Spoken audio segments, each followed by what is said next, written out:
The Pandyas. One of the three ancient kingdoms in the south of India was the Pandyan kingdom, who ruled over Tamil Nadu until the end of the 15th century. Korkai was their capital, but then the capital was moved to Madurai. The Pandyas expanded their kingdom and controlled the districts which are known as Madurai and Tirunelveli.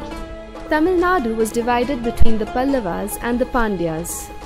The Pandyan Empire was established by the Emperor Kadungan in the 6th century.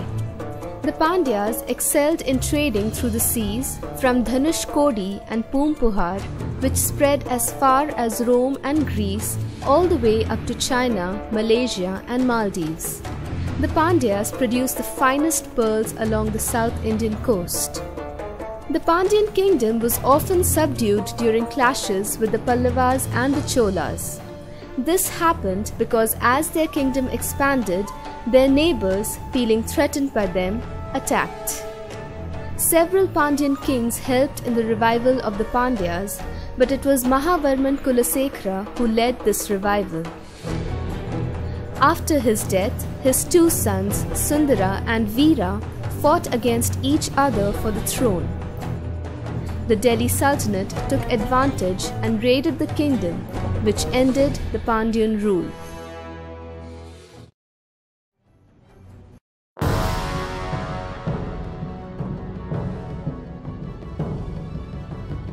Persian and Greek invaders.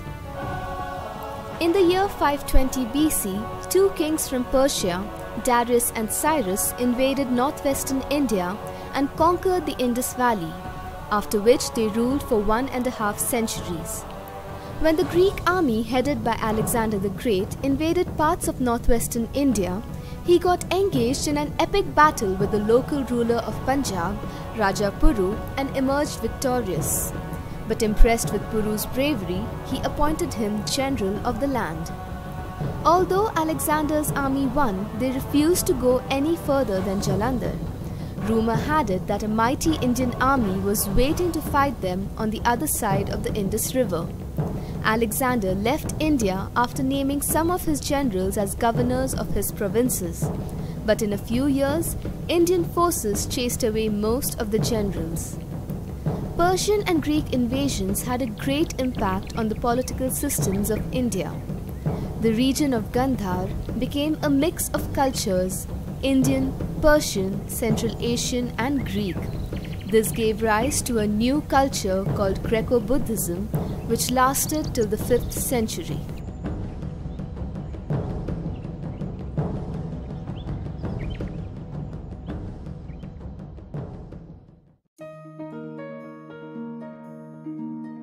The Chola Empire. The Chola dynasty is believed to have originated from the fertile valley of the river Kaveri. By the turn of the 18th century, there were three prominent kingdoms of the south: the Cheras, the Pandyas, and the Cholas, who were considered to be the most powerful of the three. The year 985 saw one of the greatest kings of southern India ascend the throne.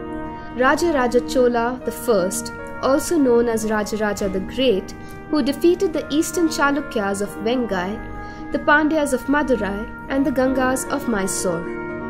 His campaign of expansion included the capture of Sri Lanka, which remained under the Chola rule for 75 years. He also conquered the islands of the Maldives and even sent missions to Indonesia. Being an able administrator and a great lover of architecture, he commissioned the building of the magnificent temple of Tanjore. The temple is named Rajarajeshwar after him. Rajendra Chola, the heir and son of Raja Chola I, took over the kingdom after his father's death and was an able ruler just like him. His greatest achievement included the conquest of the Andaman and Nicobar Islands. He conquered lands right up to the banks of the river Ganga. From the holy river, he collected the sacred water in golden pots and poured it into a tank he called Chola Ganga. He then adopted the title of Gangai Konda, which means victor of the Ganga. The period under his reign came to be known as the Golden Age of the Cholas. Art, music, dance, poetry, drama, sculpture, painting, philosophy, and religion all reached new heights. Temples were the center of all activities, where the courtyard served as a school for students who were taught ancient Vedas and scriptures. It was also built to be used as a shelter by people in case of an emergency.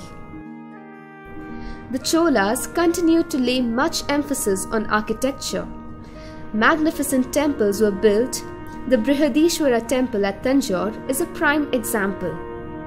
Another famed art form of the time were the carved bronze statues. The Nataraja and the Ardhanarishwara are famous examples of this art form. The Eastern Chalukyas and the Cholas had intermarried through the generations, and thus a new clan was born. Rajendra Chola's daughter was married to the Chalukya prince Vimaladitya. One of the Chalukya Chola rulers was Rajendra II, an Eastern Chalukyan prince who called himself Kulotunga, or Star of the Dynasty. Under his rule, Sri Lanka gained independence from the Chola rule. His reign was of peace and prosperity. Trade with Southeast Asia aroused, with many diplomatic missions sent to China. Around the year 1118, however, the Chalukya Chola rulers lost control of Vengai to the Western Chalukya king Vikramaditya VI. The future Chola kings all faced trouble in one way or the other. They were constantly assaulted. By the 13th century, the Pandyan monarchs were gaining strength. The Chola Empire shrank to the region around Tanjore and soon came to an end when the last Chola king, Rajaraja III, died.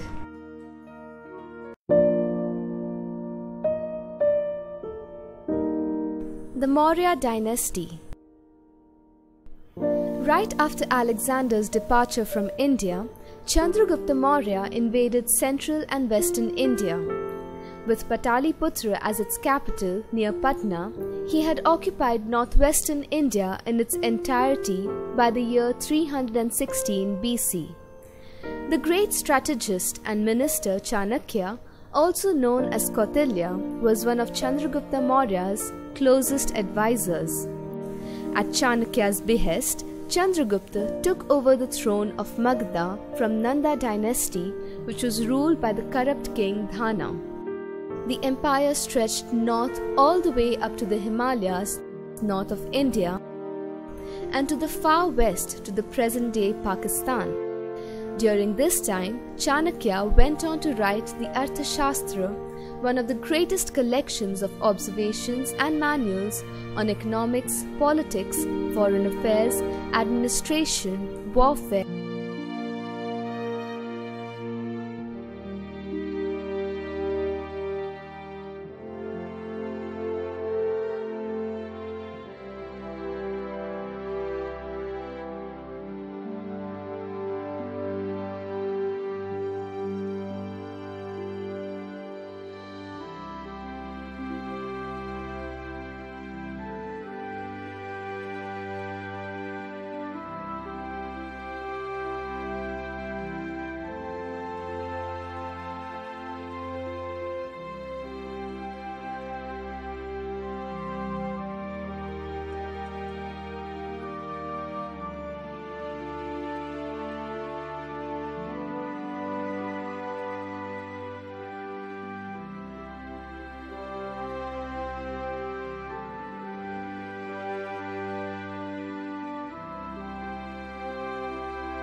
Ashoka. Ashoka was headquartered in Magadh in Bihar. His kingdom stretched from Pakistan and Afghanistan in the west to Assam and Bangladesh in the east, and as far as Kerala and Andhra Pradesh in the south.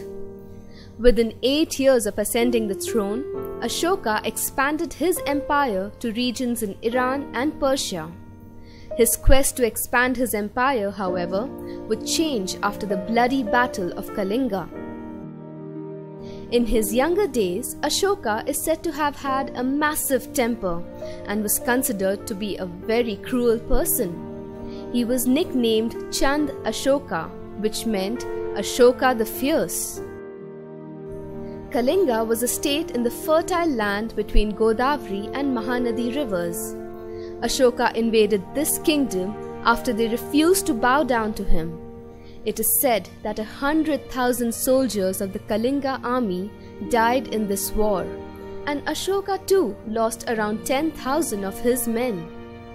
After the battle, Ashoka was very moved by the devastation he had caused.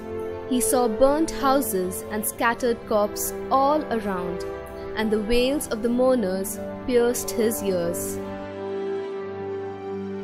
Ashoka adopted Buddhism soon after, embracing its message of peace.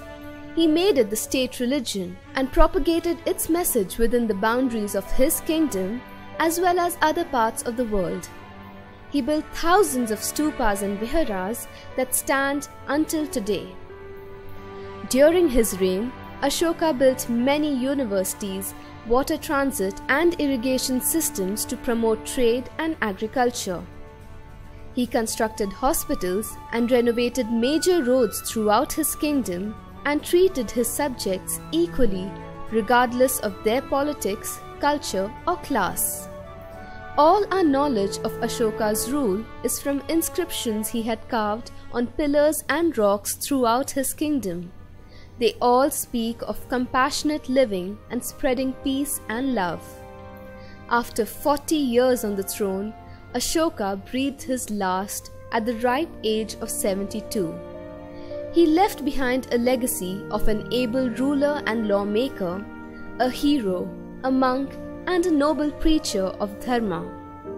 Ashoka was the last of the great kings of the Mauryan dynasty that eventually fell apart 50 years later.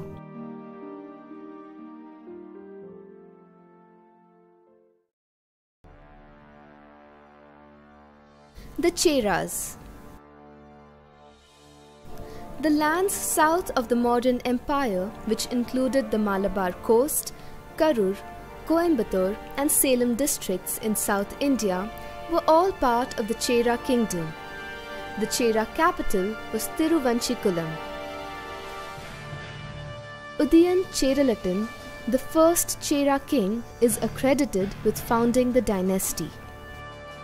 Udayan's son, Imayavaramban Nedun Cheralatan, through his grit and determination, was responsible for making the Cheras one of the most powerful kingdoms in the south. He ruled for 58 years and won multiple battles and wars, the most famous of which was against his sworn enemies, the Kadambas of Banasvi. Imayavaramban not only extended his kingdom, he also supported the local arts, culture and literature during his reign. With strong overseas links with places like Rome, the kingdom prospered immensely. The trade consisted mainly of spices, ivory and sandalwood.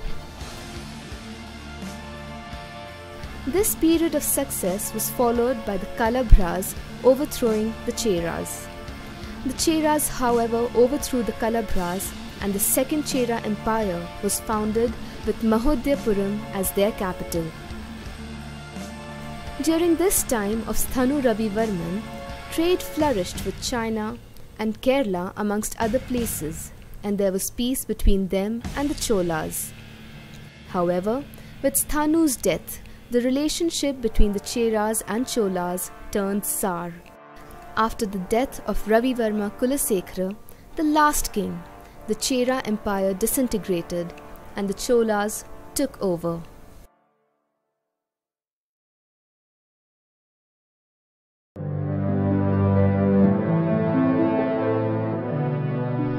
The Pallavas.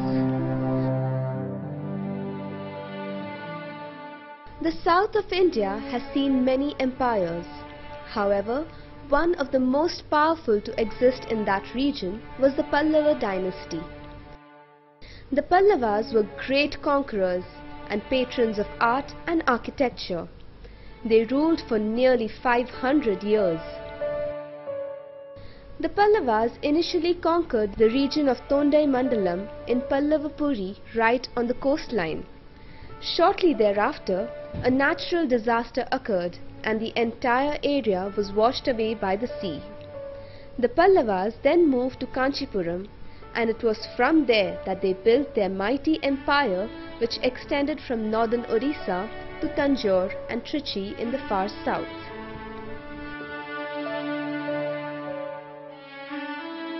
Believed to be the first Pallav ruler who ruled in the early part of the 4th century. Skandavarman extended his territories from the Krishna river to Pennar in the south, all the way across to Bellary in the west. After having performed the Ashwamedha and various Vedic rituals, he earned the title of Supreme King of Kings devoted to Dharma. During the period of 350 to 575 BC, there were over 16 kings who ruled. King Sambhashivu ruled from 560 to 580 BC. He was a strong ruler who defeated the Cholas, Pandyas and Kalabhras, which were the original rulers of the southern region. Sambhashivu was a Vaishnavite, a devotee of Lord Vishnu, and his portrait is present in the Adi Varaha temple in Mahabalipuram, Tamil Nadu.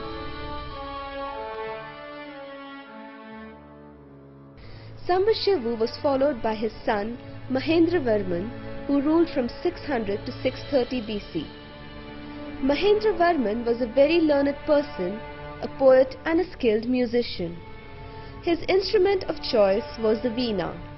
He was also a patron of the arts, music and architecture which flourished during his reign.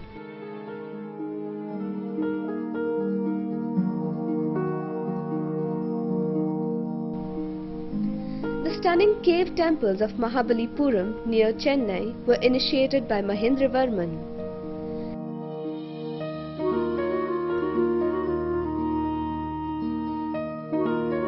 Narasimhavarman was Mahendravarman's brave and intelligent son. He had taken control of Badami and continued to rule over it for 13 years. With his powerful navy, he also helped the king of Simhala, Sri Lanka, to get back his lost kingdom. Narasimhavarman during his reign completed the beautiful temples of Mahabalipuram. He also built a host of other temples like the Kailasantha temple at Kanchipuram and the Shora temple. He was a great wrestler and had earned the title of Mamala, which is why Mahabalipuram is also known as Mamalapuram. King Harshavardhan. The downfall of the Gupta Empire in the middle of the 6th century brought about the breakup of the northern Indian kingdom into many small republics and monarchy states. Prabhakar Vardhan, ruler of Sthanaviswara, Thanesar, in present-day Haryana, was the first ruler of the Vardhana dynasty. He had 2 sons. The eldest son Rajavardhan, who ascended the throne after his father, and his younger son Harshavardhan. Rajavardhan was deceived and murdered by King Gauda, at which point the young 16-year-old Harsha swore to take revenge. Harsha waged war against King Gauda and won the battle. Harsha was consequently crowned the new ruler. He first united the kingdoms of Thanesar and Kannauj and then went on to bring Bihar, Bengal and Orissa under his command. Harsha then moved towards the south only to be stopped by Pulakesi II of Vatapi. As a result, the Narmada became the southern limit of Harsha's empire. He was also an author of repute, having penned Sanskrit plays like Nagnanda, Ratnavali and Priyadarsika. Banabhatta, Harsha's court poet, wrote the Harsha Charitam, the first historical poetic work on King Harsha. Harsha's capital city, Kannauj, extended 6 to 8 kilometers along the river Ganges. He also had a systematic tax structure in place. 1/4 of the taxes went towards the administration of his empire. The rest was given away to charities and to further the arts and cultural endeavors in his kingdom.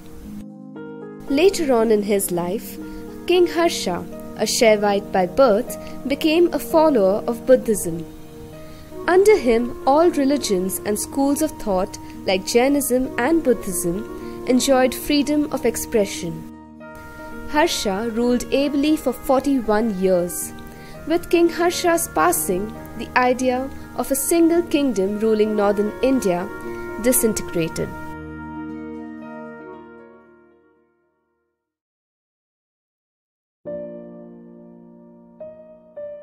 The Rajputs. In the 7th and 8th century, a group of people emerged who called themselves Rajputs, which meant sons of kings. They were warriors who hailed from Rajasthan and parts of central India. Rajputs were known for their courage and loyalty. Rajput women were trained for war and did not hesitate to go into the battlefield if their men were outnumbered. However, if the king and all his men were killed in a battle, Rajput women preferred to commit suicide rather than allow themselves to be taken as prisoners. This ritual was known as Jauhar. One of the most prominent Rajput kings was Prithviraj Chauhan. He ascended the throne at the age of 13 after the death of his father. He was adept at military targets and was known to hit moving targets merely by listening to the sound. His kidnapping of Princess Sanyogita is legendary. During her wedding to another man, Prithviraj bravely rode into the venue, abducted her and sped away. Her father's soldiers chased him but were unable to catch him. He got away and married his beloved. In the meantime, he spread his empire and controlled most of Rajasthan and Haryana, unifying Rajputs against Muslim invasion.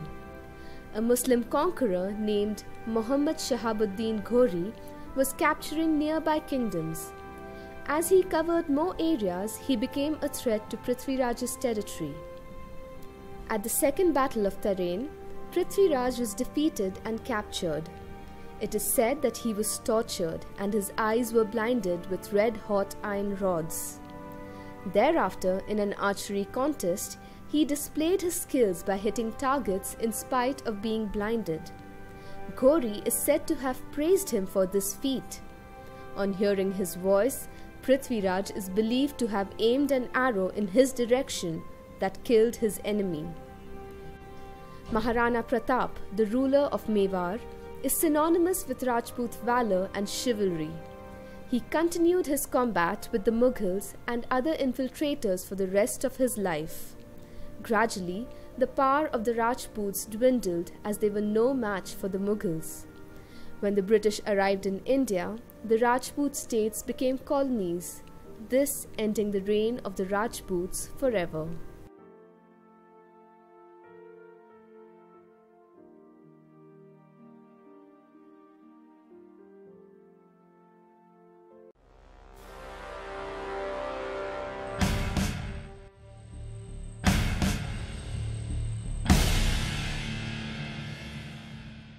India's reputation of being the only known source of diamond mines in the world and its flourishing international trade attracted many invasions.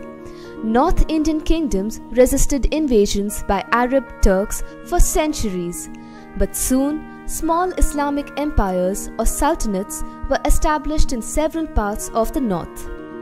Before these invasions, Muslim trading communities who arrived from Arabia in small numbers via the Indian Ocean were already trading in the coastal South India, especially Kerala. Arabs, Turks and Afghans invaded parts of North India and established the Delhi Sultanate in the former Rajput regions during the 12th and 13th century. There was a great impact on culture with the establishment of the Delhi Sultanate. An Indo-Muslim culture evolved, and this could be seen in architecture, music, literature and religion. The language of Urdu was developed at this time, which is said to be a mix of Sanskrit, Persian, Turkish and Arabic. The Delhi Sultanate was the only Indo-Islamic empire which placed Razia Sultan, a woman, on the throne. Qutb ud-Din Aibak was responsible for establishing the Delhi Sultanate. Shamsuddin Iltutmish then later established a Turkish kingdom in Delhi Timur. Timur, a Turkish Mongol conqueror, launched a massive campaign to invade India. He attacked Sultan Nasiruddin Mahmud of the Tughlaq dynasty in Delhi, leaving the city in ruins. Zahiruddin Muhammad Babur was the founder of the Mughal Empire. Babur, with the help of his armies and the advantage of superior cavalry tactics, firearms and guns, defeated the last of the sultans, Ibrahim Shah Lodi, in the first battle of Panipat in 1526. Babur was succeeded by his son Humayun. At the age of 12, his father appointed him as the governor of Badakhshan, and this is where he proved his administrative skills and bravery. Sher Shah Suri, an Afghan general who served under Babur, had gathered an impressive number of loyal and well-trained Afghan soldiers and was one of Humayun's greatest threats. Sher Shah in the meantime went about capturing Bihar and Jaunpur, which was under Mughal rule. Facing humiliation, Humayun clashed with Sher Shah 2 more times. The second battle at Kannauj brought an end to Humayun's reign. Afghan rule was established with the capture of Delhi and Agra. Humayun fled to Persia, where he lived in exile for 15 years after being betrayed by his brothers. In exile, his wife gave birth to their son Akbar. After the death of Sher Shah Suri, his empire began to crumble as his successor could not recreate Sher Shah's magic. Humayun, on realizing this, put an army together with the help of a Persian king and marched towards Delhi. The following year, he managed to capture Delhi along with Kabul and Kandahar and defeated Sikandar Suri, Sher Shah's successor, ascending the throne at Agra, thus bringing an end to his days in exile. After ascending the throne, Humayun devoted his time to the state. His greatest achievements lay in the field of painting. He brought several painters from Persia and they laid the foundation for Mughal art and style. From here on, there was a fusion of Persian and Indian styles. Humayun's reign was short-lived. He died in a tragic accident after falling off his library steps. He was succeeded by his son Akbar, who went on to become one of the greatest Mughal kings ever known.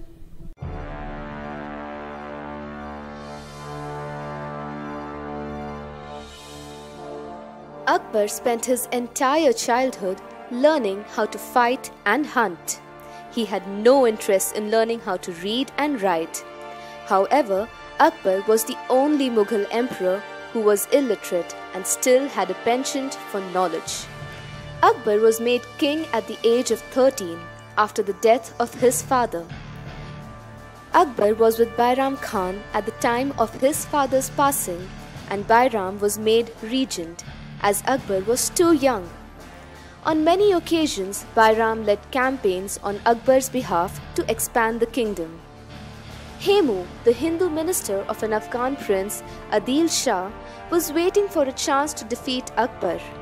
Hemu attacked the kingdom of Delhi and emerged victorious, crowning himself the ruler of Delhi. In retaliation, Akbar launched a scathing attack in the second battle of Panipat. The two armies fought valiantly, and it seems as if the Mughals were fighting a losing battle, until an arrow hit Hemu's eye and he fainted. Hemu's men thought that he was dead and put down their weapons, accepting defeat.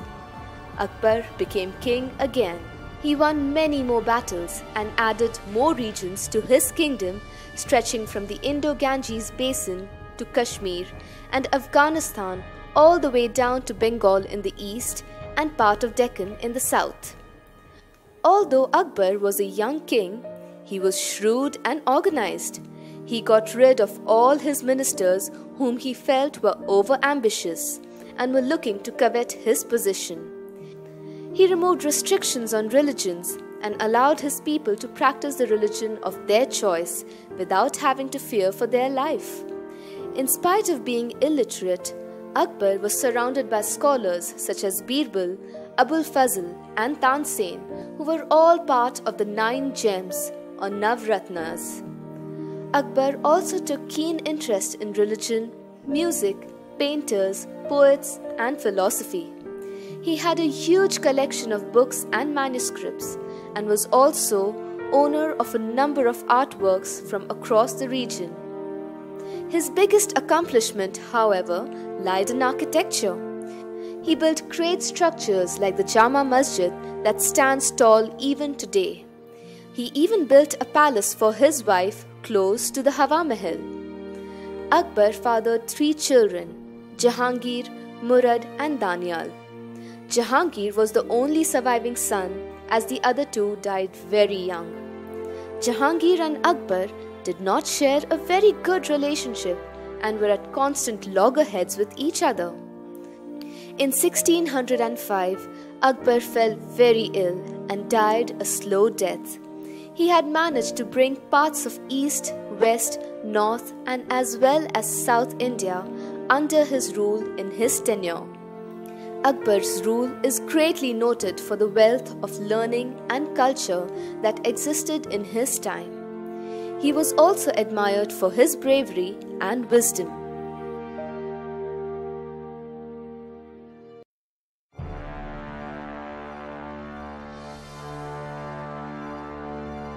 Aurangzeb.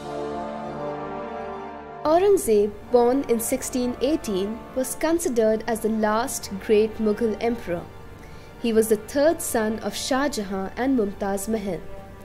By the time he turned 16, Shah Jahan gave him the post of the governor of Deccan. Aurangzeb moved to Kirki in the Deccan region, which he renamed Aurangabad after him. After some time, Shah Jahan began to favor his elder son Dara Shikoh. Aurangzeb soon earned his father's disfavor and was asked to step down from his post. However, after mending ties with his father, he was made governor of Gujarat, where he did well and was rewarded. By 1647, he was made governor of Balkh and Badakhshan, which lie in the present-day Afghanistan and Tajikistan, replacing his ineffective brother Murad Bakhsh. These areas were constantly attacked by rebels, and Aurangzeb managed to quell them with his military skills. When he was appointed as the governor of Multan and Sindh, he engaged in a long battle in an effort to capture Kandahar from the Safavid army. Unfortunately, Aurangzeb failed to do so and once again earned his father's anger. He was once again appointed the governor of Deccan. Soon after Shah Jahan fell ill, all his sons began to fight over the throne. Aurangzeb defeated his brother Dara's army and condemned him to death, and took his father as prisoner. He defeated his other brothers too, and soon after took over the throne at Agra. His rule lasted 49 years. Although his predecessors were tolerant towards all religions, Aurangzeb enforced strict Islamic law called the Fatwa-e-Alamgiri. He destroyed many Hindu temples, prohibited religious meets, and enforced unfair taxes on non-Muslims, which Akbar had removed. Aurangzeb extended the empire both in the northwest and northeast. His armies consisted of some 500,000 camp followers, 50,000 camels, and 30,000 war elephants. In a quick span of time, he invaded Punjab and Afghanistan. Because of his restrictive rule, Aurangzeb had many enemies, especially the Sikhs. When he insisted that all Kashmir Brahmins must convert to Islam, the helpless Kashmiris turned to the Sikh Guru Tegh Bahadur for help. Aurangzeb refused to listen to his pleas and insisted that he too must convert to Islam. When Tegh Bahadur refused, Aurangzeb had him executed, which triggered a rebellion from the Sikhs. Aurangzeb's army continued to weaken. It was at that time that his new enemies, the Marathas, attacked him, led by Shivaji. For 27 years, the two armies fought many battles, and only after Shivaji's death in 1680 did Aurangzeb and his army get some respite. This relief was short-lived, as the Rajput of Jodhpur and Mewar joined forces and rebelled against Aurangzeb. They declared themselves independent of his rule. Aurangzeb sent his son to quell their rebellions, only to learn later that his son would deceive him. Akbar, Aurangzeb's son, declared himself king and soon fled to the Deccan, where he allied with Shivaji's son Sambhaji. Aurangzeb later sent his son into exile in Persia, from where he never returned. Aurangzeb then captured Sambhaji and killed him. The decline of the empire had already begun. Aurangzeb's political power had weakened because of the time he spent on military matters. His governors and generals became powerful, and many declared themselves independent rulers. Aurangzeb breathed his last in 1707, though the empire officially came to an end in 1857 when Emperor Bahadur Shah Zafar was put on trial. It was at that time that the Mughal Empire was completely wiped out.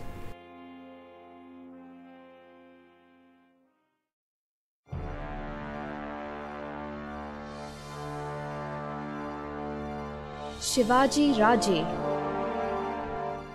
Shivaji Raje Bhosle was born on 19th February 1630 at the hill fort of Shivneri near Junnar in the Pune district. He belonged to the Bhosle clan who founded the Maratha Empire. His mother, Jijabai, was a pious and far-sighted lady. Shivaji was extremely devoted to his mother, and her religious manner left a great impression on him. Shivaji's father, Shahji, served alongside Malik Ambar, who defended the Deccan region against the Mughals. He always tried to free their kingdom from the Sultanate of Bijapur and establish a Swaraj empire. By the age of 16, Shivaji managed to gather a band of fiercely loyal Maratha men and set about conquering nearby lands. Their first triumph was the capture of Torna fort of the Bijapur kingdom. By 1647, he had captured Kondana and Rajgarh forts and had control of much of the southern Pune region. In a bid to contain Shivaji, Adil Shah sent his army general Afzal Khan along with 40,000 men to destroy him. Upon weighing his options carefully, Shivaji decided to meet Afzal Khan on his home turf at the base of the Pratapgarh fort, insisting that the meeting be an informal one. Afzal agreed. But at the meeting, Afzal Khan stabbed Shivaji in the back when the two embraced each other. Shivaji was well prepared for this and was protected by a chain mail armor he was wearing. He counter-attacked by slaying Afzal Khan with the Wagh Nak, the tiger claws glove. Afzal's army, who were prepared to attack, had no idea that their leader had been slain. The Mughal Emperor Aurangzeb now identified Shivaji as a major threat and sent his uncle Shaista Khan with a large army to defeat him. But he did not stay defeated for long and soon overthrew Khan and re-established his rule. In a few years, he recovered most of his forts. He was even captured on one occasion but managed to plot an ingenious escape plan by hiding in a basket full of fruits. Shivaji's center of power and growth became the fort of Raigarh in the Raigarh district of Maharashtra. This place became Shivaji's capital city. Perched on top of a hill that was cut off from the Western Ghats, the fort was virtually inaccessible from three sides. Under his rule, untouchables were given true justice. They were also recruited in the army as well as promoted. He brought true justice to those who were wronged. The people of his land loved him and truly worshipped him. He allowed his people to follow their religion of choice. He also allowed people to convert back to being a Hindu after being converted to Islam by Aurangzeb. He ensured that respect was given to mosques and also to Muslim women. Because of these qualities, he inspired his people so much that the Maratha Empire continued to fight the Mughal rule for 27 years after his death. Shivaji breathed his last in 1680, but is fondly remembered for his acts of bravery and kindness towards his people even today. His birthday is celebrated with grand fervour amongst Maharashtrians.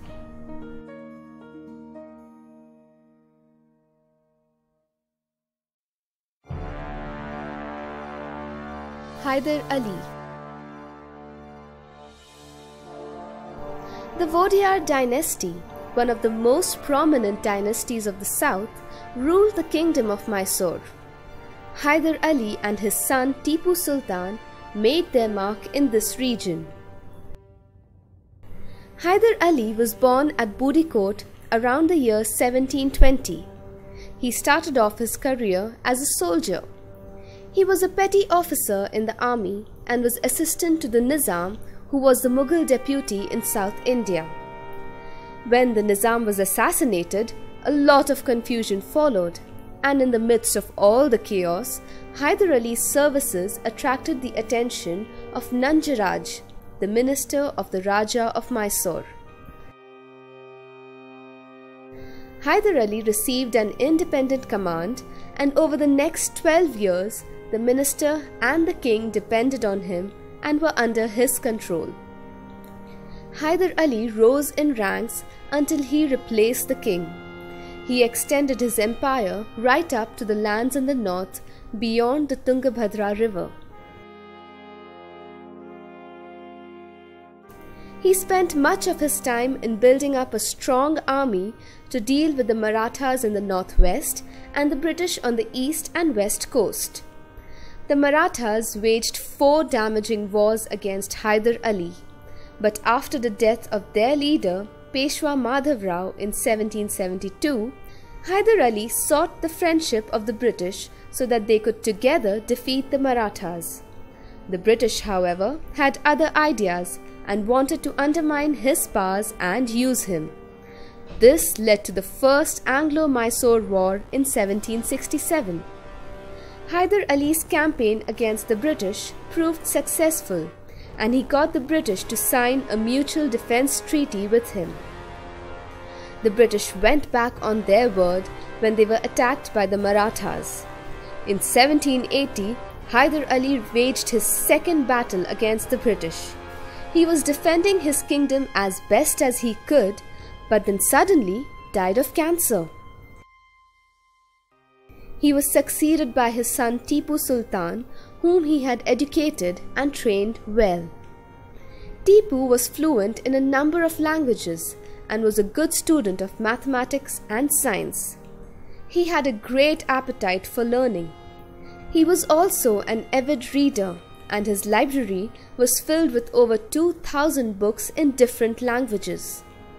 Tipu was given exposure to both military and political affairs at a very young age.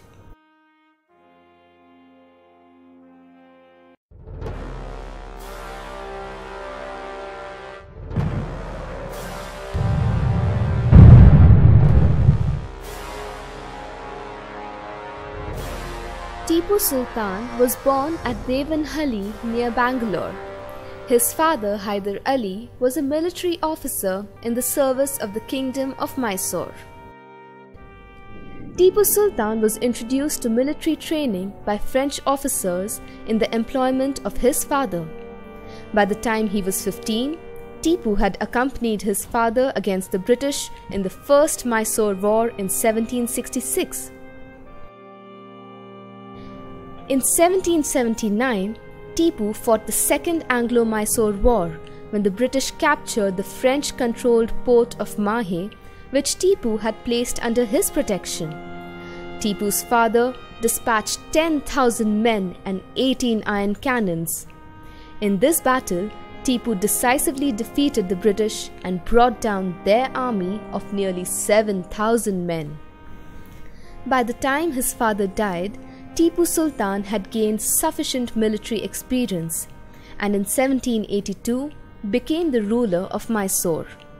He then started working on keeping the advances of the British in check by making allies with France, Afghanistan, and the Sultan of Turkey. In 1789, Tipu triggered the Third Anglo-Mysore War by attacking the British colony of Travancore. The war lasted 3 years and brought an end to Tipu, as he was forced to sign a treaty where he gave up half his kingdom and 2 of his sons as hostages until he paid a fine of 3 crores and 30 lakh rupees. After paying the fine, Tipu got back his sons.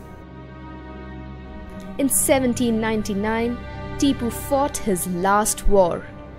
General Richard Wellesley was on a mission to bring down the crown of Mysore, and thus began the Fourth Anglo-Mysore War with their march to Srirangapatnam. Tipu was caught unprepared for battle but kept up to his nickname, the Tiger of Mysore.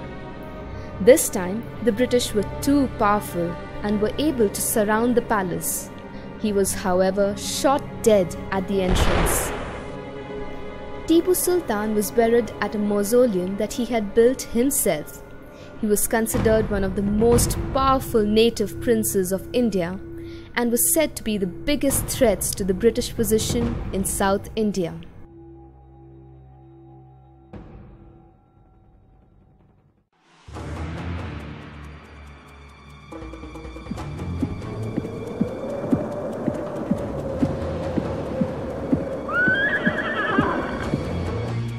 Rani Lakshmi Bai.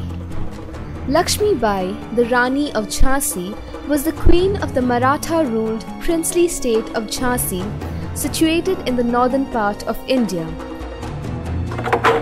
Her father worked at the Peshwa court of Bithur, and because of his influence at court, Lakshmi Bai had more independence than most women. She studied self-defense, horsemanship, archery, and even formed her own army out of her female friends at court. Lakshmi Bai was married to Raja Gangadhar Rao Nevalkar, the Maharaja of Jhansi in 1842, at the early age of 7. She gave birth to a son, Damodar Rao, in 1851. However, the child died when he was about 4 months old. After his death, the Raja and Rani of Jhansi adopted Anand Rao. It is said that Gangadhar never recovered from his son's death and died on 21st November 1853. Lord Dalhousie, the Governor-General of India at that time, tried to take advantage of the misfortune of Jhansi to expand the British Empire. In 1854, Rani of Jhansi was granted an annual pension of 60,000 and was ordered to leave the Jhansi fort. She was, however, firm on the decision to not give up the dominion of Jhansi to Britishers. For strengthening the defense of Jhansi, Rani Lakshmi Bai assembled an army of rebels which also included women. For this great cause, she was also supported by brave warriors like Ghulam Ghaus Khan, Dost Khan, and Diwan Jawahar Singh. On 10th May 1857, the Indian Rebellion started in Meerut. This began after the rumor that new bullet casings for the Enfield rifles were coated with pork and beef fat, and unrest began to spread throughout India. Rani Lakshmi Bai had always been hesitant about rebelling against the British. Her hesitation eventually came to an end when British troops arrived under Sir Hugh Rose and laid siege to Jhansi on 23 March 1858. Along with the young Damodar Rao, the Rani decamped to Kalpi along with her troops, where she joined other rebel forces including those of Tatya Tope. However, on 17 June 1858, while battling against the 8th Musars in Kota Ki Serai, near the Fulbagh area of Gwalior, she was killed in battle. The British captured Gwalior 3 days later. In the British report of the battle, General Sir Hugh Rose commented that the Rani, remarkable for her beauty, cleverness and perseverance, had been the most dangerous of all rebel leaders. Her adopted son Damodar Rao fled with his mother's aides.